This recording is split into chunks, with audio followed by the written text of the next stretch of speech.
Umabot sa 62 ang loose firearms na nakumpiska, kusang isinuko at idiniposito sa Police Regional Office 13 bilang bahagi ng pinaigting na kampanya ng kapulisan laban sa mga paglabag sa batas ukol sa baril mula August 1 to 21, 2025. Batay sa ulat ng Regional Operations Division 13, 14 na armas ang nakumpiska sa pamamagitan ng search warrants, checkpoint operations, police responses at searches incidental to lawful arrests.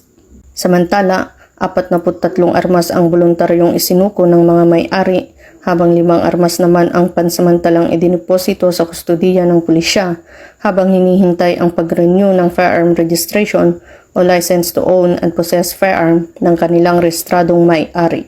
Patuloy ang karaga sa maigting na pagpapatupad ng batas upang matiyak na ang lahat ng armas ay nasa tamang kamay bilang bahagi ng adhikain nitong mapanatili ang kapayapaan at kaayusan sa buong rehiyon.